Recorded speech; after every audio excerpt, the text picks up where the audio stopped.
Berdiri.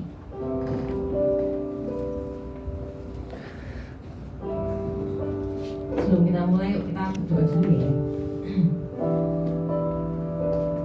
Selamat pagi Tuhan, terima kasih buat pagi hari ini. Terima kasih untuk anugerah dan penyertaan-Mu atas setiap kami hingga pagi hari ini.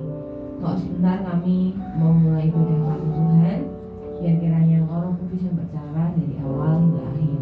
Kami memberikan pujian ibadah kami untuk Engkau, untuk hormat kemuliaan-Mu.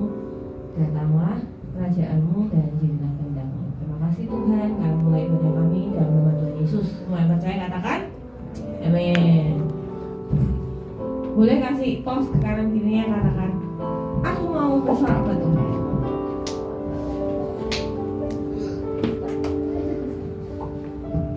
Let's go.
percaya kalau Tuhan itu batu karang yang teguh, yang walaupun whatever happen in your life, His God is the same God. Yang percaya boleh angkat tangan. Beri kemuliaan sekali lagi buat Tuhan dengan kita. Mari siapkan hati kita ya.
janjikanku baru, sungguh ku terkagum amanku di dalammu, Yesus. Kau membuatku sesuai rencanamu, Kau memegang setiap musim hidupku.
ditebus dengan darah-Mu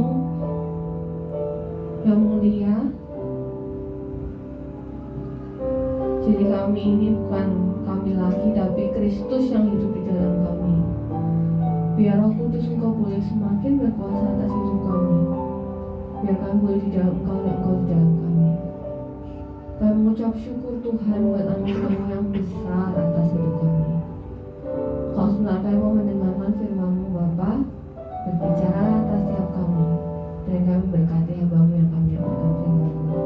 Biar pengurapan yang sempurna yang dari Engkau turun atasnya. Di dalam nama Tuhan Yesus, semua yang siap mendengarkan firman Tuhan katakan amin. Kami beri kemuliaan buat Tuhan Allah kita. Jadi hari ini kita akan dilayani oleh, silakan duduk, special guest beberapa kilometer jauhnya dari sini. Please welcome. Kasih tepuk tangan buat Ko Yogi, Pastor Yogi.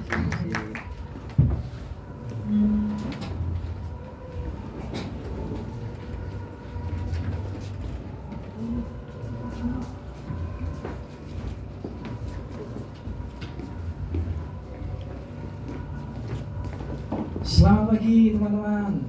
Oke, udah sarapan semua ya? Belum. Bayangin aja udah sarapan soto atau bubur atau apa sih. Oke, terima kasih buat pengurus dan pemimpin di tempat ini. Buat saya bisa dapat kesempatan bisa berbagi buat teman-teman semua.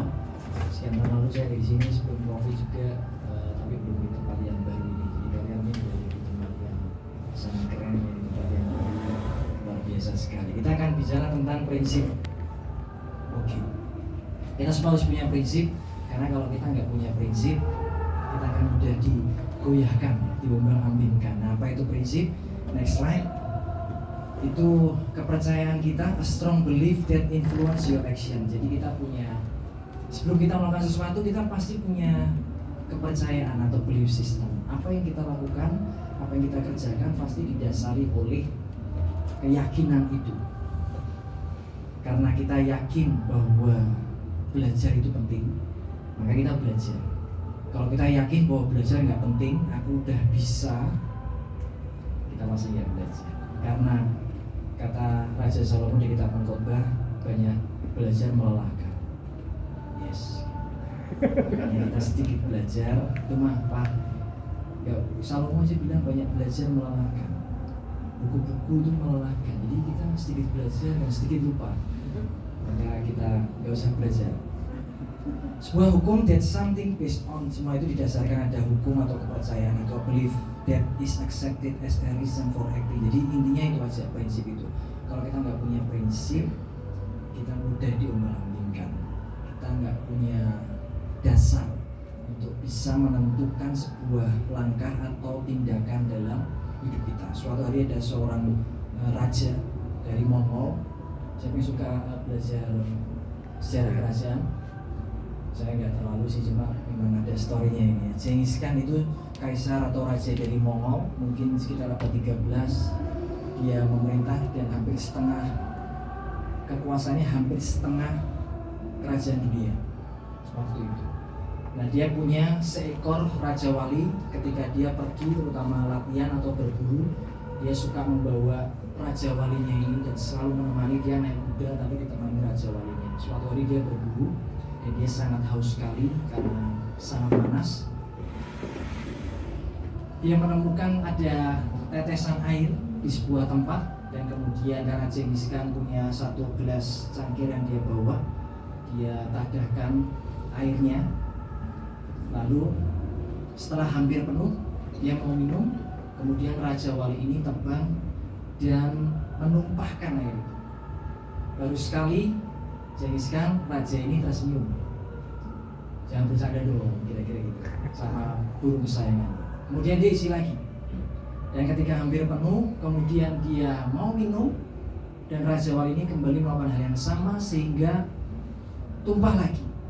Mulai dia agak marah. Sekali lagi kamu melakukan, tak potong palamu. Karena dia punya pedang. Nah, yang ketiga kalinya dia lakukan hal yang sama. Dia tadahkan cangkirnya dan dia hampir mau minum. Raja walinya melakukan hal yang sama dan tertumpah lagi. Langsung diambil pedangnya, dia potong raja walinya, mati. Padahal itu raja wali kesayangannya selalu menemani dia kemanapun dia pergi. Nah setelah itu dia naik ke atas si raja ini dan dia menemukan bahwa di sumber mata air itu ada seekor ular berbisa yang mati dalam air. Setelah itu dia baru tahu kenapa raja walinya menumpahkan air minumannya supaya dia nggak minum, supaya dia nggak mati, karena air itu sudah terkontaminasi dengan racun bisa ular yang mati itu. Kenapa Genghis Khan membunuh raja wali kesayangannya? Karena prinsip hidupnya, karena dia nggak tahu, karena dia nggak sabar, karena dia nggak cari tahu lebih dulu. Setelah dia tahu, kemudian dia perintahkan membuat patung khusus untuk raja wali ini dan untuk memberikan penghormatan, sebuah jasa yang sangat besar yang menghindarkan dia dari kematian. Dia berkata seorang sahabat kadang-kadang bisa melakukan hal yang gak enak buat kita, tapi ternyata itu menolong kita dari mara bahaya atau maut atau kecelakaan atau apapun. Itu prinsip yang membuat akhirnya Genghis Khan kehilangan sahabat terbaiknya. Walaupun hanya seekor burung, prinsip hidupnya itu membuat dia memotong kepala raja wali. Kalau dia lebih sabar lagi, dia cari tahu lagi, maka mungkin raja walinya akan selamat. Dalam hidup kita juga sama, prinsip apa yang kita punya. Next slide. Nah, apa yang dalam hidup ini, di dunia ini, bahkan yang di surga, apa yang tidak tergoncangkan.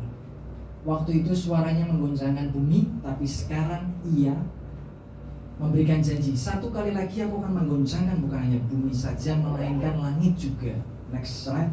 Ungkapan satu kali lagi menunjuk kepada perubahan, pada apa yang dapat digoncangkan, karena ia dijadikan supaya tinggal tetap apa yang tidak tergoncangkan. Slide berikutnya, ayat 28 Ibrani 12. Jadi karena kita menerima kerajaan yang tidak tergoncangkan. Jadi hanya ada satu prinsip, kalau kita pegang prinsip itu tidak tergoncangkan, itu adalah prinsip kerajaan surga, prinsip firman Tuhan. Itu yang tidak tergoncangkan, karena semua yang lain nanti akan digoncangkan. Jadi harus teruji. Marilah kita mengucap syukur dan beribadah kepada Allah menurut cara yang berkenan kepadanya dengan hormat dan takut. Semua apa yang kita lakukan nanti kan akan diuji dengan waktu. Mungkin kalau kita mencuri, contoh misalnya, contoh ekstrim, kita mencuri, kita dapat uang direct gitu, tanpa usaha, tanpa kerja keras. Kita nyuri uang mama papa misalnya, atau kita transfer pakai kredit karya papa mama buat beli karakter games misalnya. Langsung kita dapat dan kita senang, mungkin nggak apa-apa, mama papa nggak tahu atau mungkin nggak marah misalnya dalam sementara waktu. Tapi kalau yang kita lakukan itu melanggar prinsip firman, suatu hari pasti digoncangkan. Entah kalau papa mama kita tahu mereka marah, kita akan didisiplin, kita akan dihukum gitu. Walaupun kita dapat direct feedback secara langsung ya, senang gitu. Sama yang mungkin kalau orang-orang di usia kerja juga gitu. Kalau kita ambil langsung, gak jujur misalnya kan dapat langsung senang. Tapi suatu saat akan tergoncangkan, jadi semua akan teruji. Sama ketika di Taman Eden, kenapa Tuhan itu memberikan pohon pengetahuan? Padahal semua pohon, semua buah dalam taman ini boleh dimakan, kecuali satu, pohon pengetahuan itu. Kalau Tuhan tahu bahwa manusia bisa jatuh dalam dosa karena pohon itu, ngapain harus taruh di sana? Tapi Tuhan tetap meletakkannya di sana dan berkata buat Adam dan Hawa, jangan sentuh yang ini, yang lain boleh.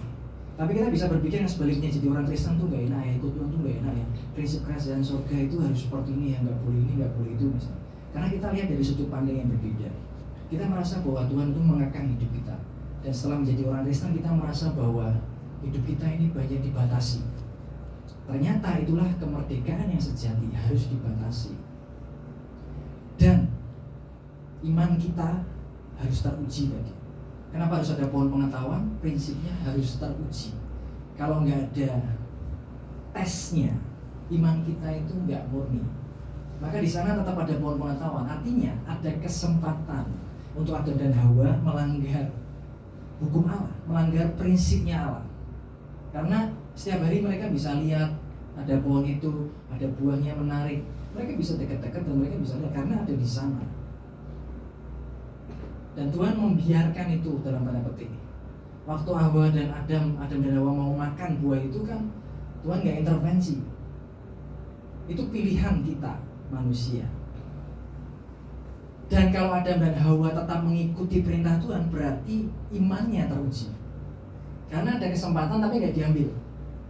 Benar ya? Beda kalau di sana Tuhan sendiri yang nongkrongin setiap 24 jam. Ayo nggak boleh lu ya. Tapi dibiarin aja. Seperti nggak ada yang jaga. Silahkan mau ambil atau tidak. Tapi kan Tuhan sudah berfirman jangan. Dan itulah prinsip. Nah, apa yang membuat Yesus juga bisa kuat ketika menjalani kehidupan di bumi ini? Ketika digoda oleh iblis, dites, setelah dia berpuasa 40 hari 40 malam, jawabannya apa? Ada tertulis. Ada tertulis, ada tertulis. Dan patokannya ya firman prinsip itu. Ketika ada tertulis, itu udah fix, tidak tergoncang. Kalau teman kita membuli kita dengan kata-kata apapun yang membuat kita takut, kita cemas, khawatir akan masa depan, khawatir tentang hidup kita, gak seperti teman kita, gak bisa puas dengan hidup ini, kita harus menjawabnya dengan ada tertulis. Kembali ke firman itu.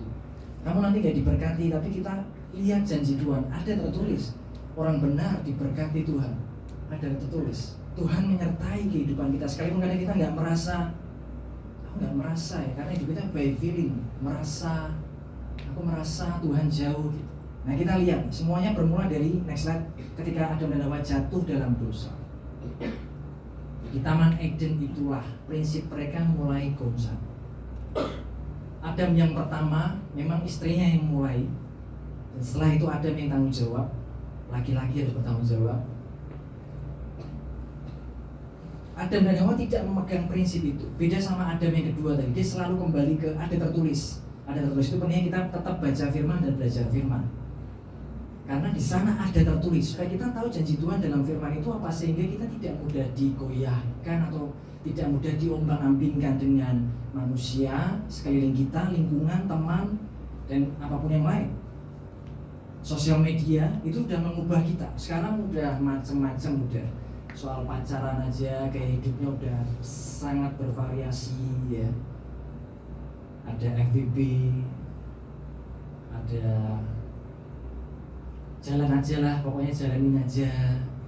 Yang penting kita sekarang jalan dulu tanpa komitmen. Free sex oke, seks oke. Itu karena sosial media dan kita merasa is okay karena semua melakukannya. Dan mulai tergoyahkan prinsip kita.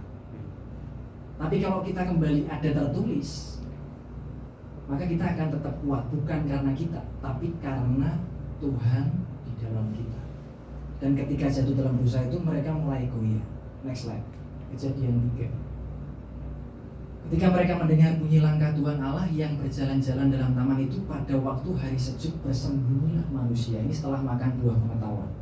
Gak ada intervensi. Waktu mau makan tangan Tuhan gak gini. Mau apa kamu? Dibiarin aja. Padahal Tuhan tahu bahwa konsekuensinya Adam dan Hawa akan jatuh dalam dosa. Dan berarti keturunannya termasuk kita harus ikut nanggung. Karena semua kita waktu lahir disebut sebagai orang berdosa. Dalam kandungan kita dikandung dalam dosa, kata kita tersebut.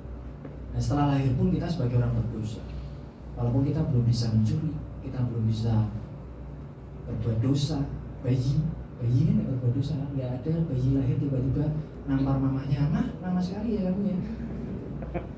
Gak ada. Tapi disebut sebagai orang berdosa dari mana? Diwarisi dari DNA-nya Adam pertama. Darah kita dari nenek moyang kita Adam itu ngalir, isinya dosa. Karena kita orang berdosa, terus kita melakukan perbuatan dosa. Maka dari kecil kita bisa belajar bohong, kita bisa belajar mencuri, mungkin kadang-kadang nggak ada yang ngajari, dapat inspirasi dari mana WRI gitu. Tiba-tiba kita bisa ngomong berontak kepada orang tua karena kita sinful nature. Tapi setelah di dalam Kristus kita diubah jadi orang benar, bukan karena melakukan perbuatan benar. Tadi kan sama ya. Jadi orang berdosa bukan karena udah melakukan perbuatan dosa, justru karena kita orang berdosa, kita punya kecenderungan berbuat dosa. Kecenderungan berbuat dosa. Setelah kita di dalam Kristus, kita punya kecenderungan berbuat benar, karena dari dalamnya diubahkan. Bersembunyilah manusia dan istrinya itu terhadap Tuhan Allah di antara pohon-pohonan dalam taman. Siapa yang bersembunyi? Manusia. Sebelum kita bisa memegang prinsip firman Tuhan itu, kita harus belajar dan mengerti betapa besarnya kasih Tuhan dalam hidup kita. Kalau kita mengerti dan setiap hari merasakan dan mengalami hal itu, kita akan selalu kembali ke prinsip firman itu. Setelah mereka jatuh dalam dosa, bukan Tuhan yang bersembunyi, tapi manusia yang bersembunyi. Apa yang mereka rasakan? Next slide. Ayat 9 dan 10. Tapi Tuhan Allah manggil manusia itu setelah jatuh dalam dosa. Tuhan tetap menghampiri dan memanggil. Bukan Tuhan itu mengexcuse dosa, bukan. Udah kamu dosa aja, enak toh, bangun pengetahuan toh, nah tak tambahin lagi kamu tak kasih. Bukan begitu. Tapi Tuhan itu peduli kepada manusia yang berdosa. Dia bukan excuse dosanya, jelas Allah itu kudus. Dia nggak bisa jadi satu dengan ketidakkudusan. Tapi Tuhan tidak menyembunyikan dirinya, tapi justru dia tetap datang dan mencari Adam dan Hawa. Yang sembunyi justru kita, karena setelah melakukan dosa kita pasti merasain. Ayat 9, di manakah engkau? Ayat 10, ketika aku mendengar engkau ada, aku takut, telanjang, rasa malu, bersembunyi. Karena dosa itu kita tidak berani menghampiri Tuhan, karena hati nurani kita menuduh kita. Iblis itu disebut pendakwa, dia juga menuduh kita. Dalam pengadilan spiritual rohani, ada beberapa case di Alkitab, iblis itu bisa mendakwa kita di hadapan Tuhan. Karena jelas bahwa kita manusia berdosa. Orang yang berdosa layak dihukum. Pengadilannya begitu, karena Allah itu adil. Seperti di kitab Zakaria, imam besar Yosua dituduh kamu berdosa. Lalu Tuhan memberikan dia jubah kebenaran, dosanya dihapuskan, disingkirkan. Rasa malu dan takut, kalau kita habis lakuin salah biasanya itu. Tapi kalau kita terus-teruskan, bisa jadi hati nurani kita rusak. Orang pertama kali mencuri pasti takut, deg-degan dan lain-lain. Tapi kalau lingkungannya dan dia biasa melakukan, udah gak ada sens, salah, hati nuraninya rusak. Maka gak cukup hati nurani, kita perlu diterangi dengan Roh Kudus dan Tuhan sendiri. Nah biasanya kita akan merasa takut, malu dan bersembunyi. Ini mulai feeling. Padahal faktanya Tuhan di dekat mereka. Tapi mereka yang merasa menjauh, bukan Tuhan yang menjauh, kita yang menjauh melalui pikiran dan perasaan kita. Kalau itu terjadi sama kita, maka kita satu-satunya jalan justru harus datang ke Tuhan. Karena kita tahu kita orang berdosa, Tuhan aku masih melakukan perbuatan dosa, aku tahu kau pribadi yang bisa menolong aku. Karena Tuhan justru nggak bersembunyi. Ketika ada terdakwa jatuh dalam dosa, Allah tidak memilih meninggalkan manusia, Adam dan Hawa dan kita. Sekalipun Allah bisa menciptakan makhluk lain di planet lain. Kalau teman-teman belajar tentang fisika atau tentang luar angkasa atau antariksa, maka bumi kita ini hanya sepersekian kecil sekali dibandingkan alam semesta. Kalau di zoom out kita di galaksi Bima Sakti, di zoom out lagi masih ada galaksi-galaksi yang lain, dan itu sangat besar. Planet bumi kita ini hanya bagian kecil dari alam semesta ini. Bahkan ilmuwan mengakuinya. Kalau teman belajar amen pasti belajar fisika kuantum. Kecil sekali ada. Makin ilmuwan belajar tentang fisika kuantum, Einstein percaya adanya Tuhan. Memang ada yang nggak mengakui Tuhan, nggak semua ilmuwan. Tapi bisa dibuktikan bahwa apa yang kita lihat ini ternyata dibentuk dari apa yang tidak terlihat. Persis apa kata Alkitab? Ibrani 11. Dan ilmuwan mengatakannya, apa yang kita lihat di material ini bukan segala-galanya. Ada sesuatu yang nggak kita lihat dengan mata jasmani, tapi ada. Percaya nggak? Listrik, percaya? Nggak percaya, pegang aja kabel. Waktu tamu basah atau banjir, kabelmu pegang aja. Itu nggak kelihatan, tapi ada tegangan listriknya. Ilmuwan percaya di situ. Jadi Tuhan, kita itu berbeda dan Tuhan itu berbeda dan Dia nggak meninggalkan kita. Dia bisa ciptakan makhluk, tapi Dia memilih untuk ikut menanggung akibat dosa kita. Bahkan harus mati di atas kayu salib. Maka ini solusi yang Allah berikan. Next slide. Allah menebus manusia. Dari mana? Bagaimana caranya? Nah, setelah tadi mereka merasa malu, Adam dan Hawa membuat pakaian dari daun pohon ara. Dan ternyata bukan itu yang Tuhan tawarkan. Yang jadi solusi adalah ini. Next slide. Kejadian 3 ayat 21. Tuhan Allah membuat pakaian dari kulit binatang untuk manusia dan untuk istrinya, lalu mengenakannya kepada mereka. Bayangkan bahwa Tuhan itu sudah dihianati, sudah kasih semua yang terbaik tadi. Dia itu murah hati sebetulnya, karena semua buah ini boleh, tapi yang itu jangan. Untuk melatih Adam dan Hawa, melatih iman mereka untuk menjauhi dosa, walaupun dikasih akses. Kalau kamu mau silakan. Tapi begitu kalau mereka setia, kualitasnya itu akan beda. Kita bisa berkata, aku sekolah nggak nyontek, karena nggak ada kesempatan. Kalau gurumu duduk di depanmu gini, persis depan mejamu, kamu nggak boleh nyontek. Tapi begitu gurumu, saya ke toilet sebentar ya, dan temanmu nyodori, mau lihat itu kesempatan. Kalau kamu tetap milih nggak. Walaupun aku butuh, aku lupa jawabannya. Imanmu berdasarkan prinsip itu teruji. Karena ada kesempatan, tapi kita enggak memilih. Itulah tujuan dari iman. Kulit binatang, bukan dari daun pohon. Nah, kalau ada pakaian dari kulit binatang berarti ada hewan yang dikorbankan loh. Baru bisa diambil kulitnya, ya kan? Ya mungkin kambing itu tiba-tiba kulitnya lepas, gitu, terus tanpa kulit. Artinya dia udah dikuliti, berarti udah disembelih, ada darah yang bercurah. Akibat dari dosa kita itu adalah harus ada pihak lain yang dikorbankan.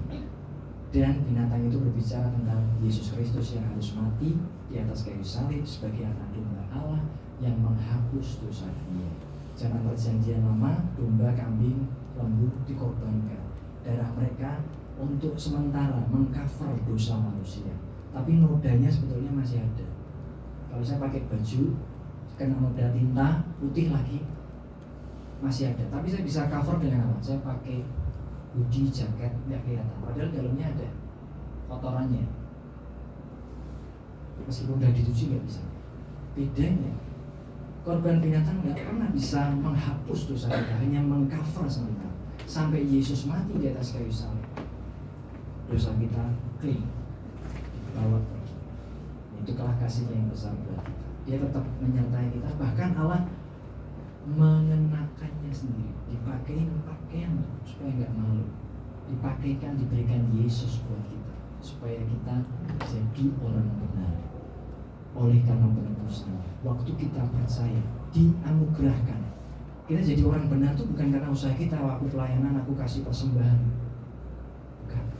Tapi justru ini dianugerahkan waktu kita percaya dalam Kristus. Teman-teman yang percaya di dalam Kristus mendapatkan freely, yang kita bilang gitu, freely, cuma-cuma. Kita dikasih itu kebenaran. Istilah Alkitabnya kebenaran karena iman. Kita dibenarkan karena kita bertukar posisi dengan Yesus. Yesus yang tidak berdosa harus menanggung dosa kita. Kemudian dia disalib. Dia jadi terkutuk padahal dia bersih, gak ada dosa. Nah kita yang di dalam Kristus yang kita ada dosa, jadi orang benar di hadapan Bapa. Waktu kita di dalam Kristus, kita itu orang benar. Dosa kita gak diperhitung. Bukan berarti kita berkata terus aku boleh saya berbuat dosa, tidak. Itu dari jawab Paulus. Orang yang mengerti kasih dan anugerah Allah yang begitu besar, dia akan diberi kemampuan dan kita kita akan punya kesadaran untuk menjauhi dosa. Karena betapa mahalnya harga dosa itu, yaitu Yesus harus mati. Dan kemudian kita ingat sekarang kita jadi orang benar, bukan karena kita udah pelayanan. Justru karena kita orang benar, aku mau pelayanan. Kita melakukan perbuatan baik dan benar bukan karena alasan lain. Alasannya cuma satu, karena kita kenal siapa kita, identitas. Kalau aku orang benar, aku melakukan perbuatan kebenaran. Sekalipun kadang kita jatuh dalam dosa. Orang benar bisa jatuh dalam dosa, tapi dia bangkit lagi. Dia belajar lagi. Dia ingat kasih Allah lagi. Dia ingat Allah yang setia, yang tetap menemani, yang tetap menopang, yang tetap menolong. Kemudian kita makin kuat untuk menjauhi dosa itu. Dimampukan dari dalam. Waktu mereka jatuh dalam dosa, mereka kehilangan kemuliaan. Kenapa sebelumnya mereka nggak malu telanjang, tapi setelah itu malu? Karena kehilangan kemuliaan. Kita masuk berkata manusia itu dikelilingi oleh surrounded by the glory of God. Sehingga walaupun nggak pakai pakaian, nggak pakai apa, ini tanda kalau kita jatuh dalam dosa, kita mencoba menutupi hidup kita, rasa malu kita dengan apa yang kelihatan. Lihat aja dunia selalu polanya begini. Baju fashion kan, tadi mereka buat pakaian itu apa? Fashion. Dengan barang-barang branded. Dengan apa yang kelihatan? Jam tangan, sepatu, pakaian, mobil. Gak ada yang salah sebetulnya kalau kita orang benar. Tapi teman-teman harus tahu, jangan mendasarkan hidupmu, nilai dirimu dengan sepatumu. Kalau sepatumu harga 2 juta, kamu jalannya bisa gagah gitu. Ada batuan? Ya. Tapi kalau sepatumu harga 100.000, gatel ini, gak enak nih, gak mau ke sekolah. Itu kan berarti kamu sudah menaruh nilai dirimu di sepatu. Handphone misalnya, kalau nggak Apple Croak kamu nggak mau. Kalau Apple Croak kan Apple. Kalau nggak iPhone nggak mau. Pokoknya iPhone mah 14, iPhone 15 gitu. Padahal mungkin orang tua kita belum cukup mampu untuk membelikan, terus kita maksa. Atau HP tertentu. Nggak harus seperti itu. Boleh kalau punya uang. Nggak ada yang salah. Tapi kalau kita taruh nilai diri kita dari barang, nah itu yang salah. Kita bisa terikat dengan itu. Itu tanda bahwa kita kehilangan kemuliaan. Padahal di dalam Kristus kita sudah utuh dan lengkap in Christ. Belum punya pacar, kamu utuh dan lengkap. Bukan mencari belahan jiwamu yang hilang. Nanti akan dipertemukan. Tapi waktu kamu single, kamu sebetulnya nggak kekurangan apapun. Di dalam Kristus kita utuh dan lengkap. Sebetulnya udah nggak butuh apa-apa lagi. Gak butuh sesuatu untuk dipamerkan, untuk di flexing. Sensenya dunia bilang flexing. Terakhir-terakhir masuk penjara karena penipuan atau karena pinjam sementara buat gaya-gaya gitu, style. Dan saya berdoa kita punya lifestyle yang beda. Gak usah di flexing. Justru orang kaya yang beneran tuh yang gak pernah pamer. Karena itu bicara soal rich ya. Kalau will tuh, nah rich itu apa yang kelihatan, tapi will kekayaan, aset kita. Itu lain sesi lagi nanti. Next slide lagi kita baca karena waktunya hampir habis. Sebab itu sama seperti Roma 5 ya. Sebab itu sama seperti oleh satu pelanggaran semua orang beroleh penghukuman karena Adam pertama nggak taat. Demikian pula oleh satu perbuatan kebenaran semua orang beroleh pembenaran untuk hidup. Jadi kita nggak bisa berkata begini, Tuhan nggak adil loh. Aku dulu lahir loh.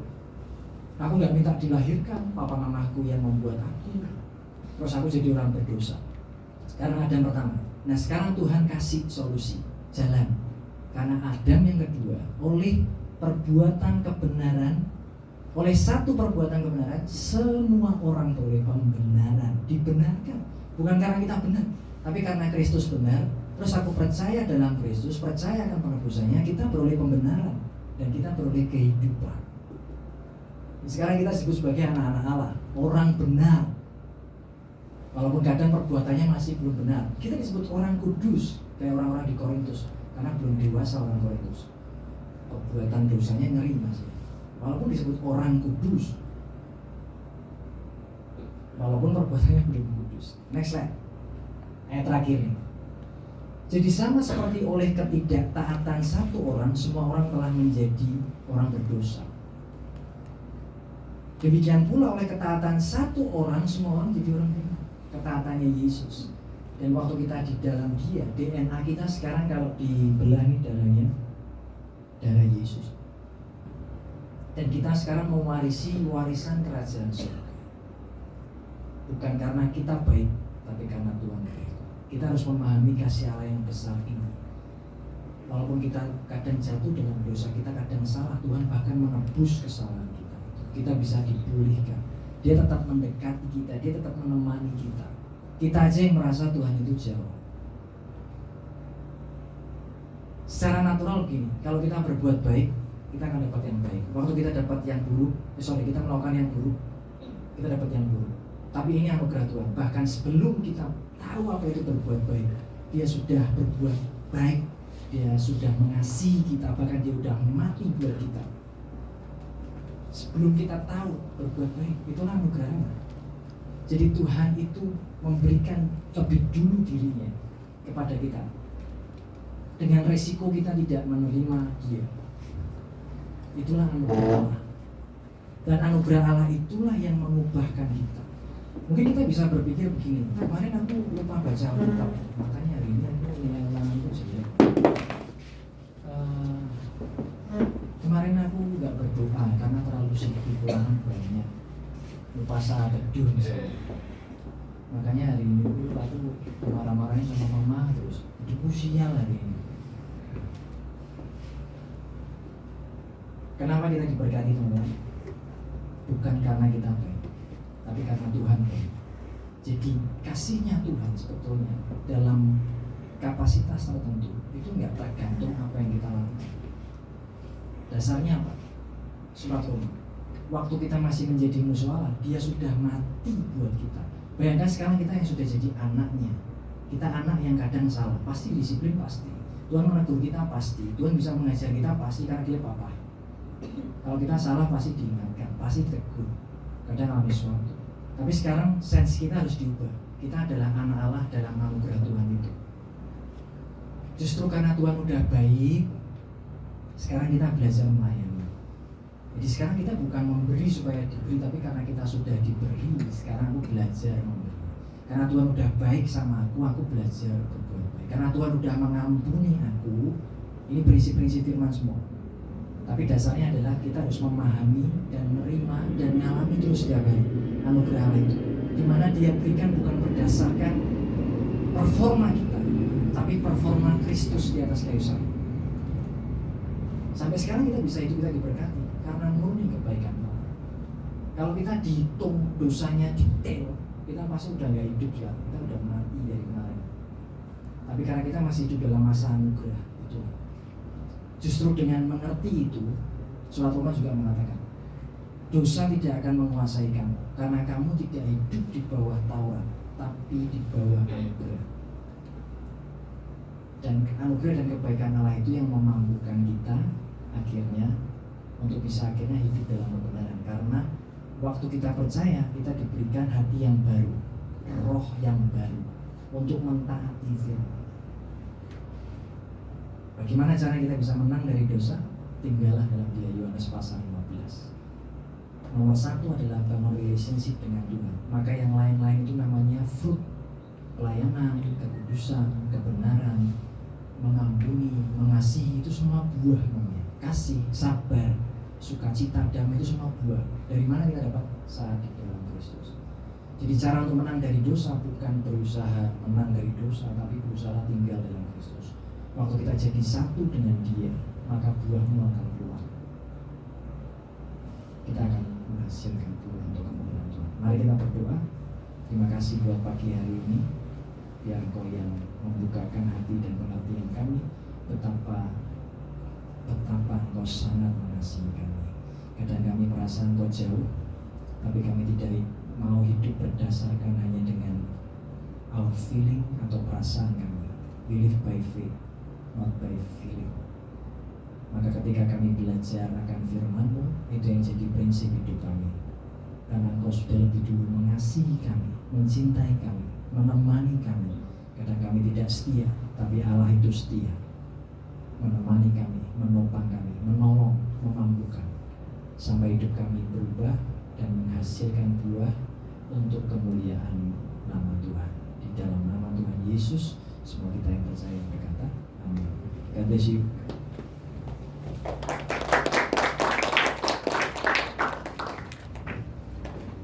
Thank you, Pastor.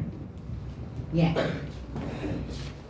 Jadi prinsip, karena waktunya masih panjang, pastornya very quick. Masih sampai jam 10. Oh, it's okay. Kita discussion ya kalau gitu ya. Kita make a group. Jadi kita sini. Ale ke sini. Kita ada pada di sini. Kita kayak mau sedang apa?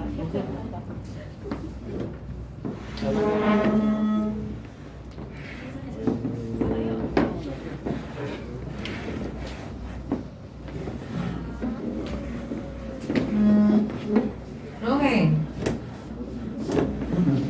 Dia ke sana.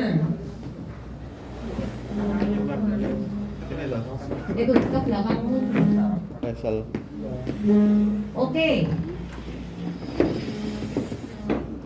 Jadi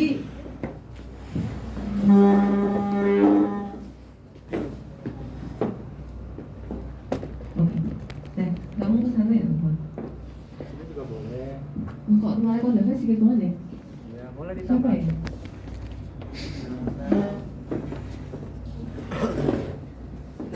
Kalau enggak kalian ke sini satu aja. Ciwi-ciwinya. Oke, harus itu kan dapat, tapi dia jangan sendiri. Dia ikut sini aja di sini aja Mi. Baik. Oke. Jadi silahkan didiskusikan apa yang sudah kalian dengar dari Koyogi. Salah, dari Koyogi. Terus habis itu prinsip apa yang mau kalian apa yang kalian kira-kira sering tidak gini. Dosa apa yang kira-kira kalian sering lakukan dan apa yang kalian mau bertobat dari itu, dari prinsipnya. Jadi pegang prinsipnya lagi, based on the Bible. Jadi cari pegangannya di Bible, dari dosa apa yang kalian sering lakukan, kenapa kok Bible-nya bilang tidak boleh, dan jadi pegangan itu. Mungkin enggak. Kalau kalian ngomong itu dosa kan berarti ada explanation-nya toh. Nah, you find the explanation-nya from the Bible. Oke?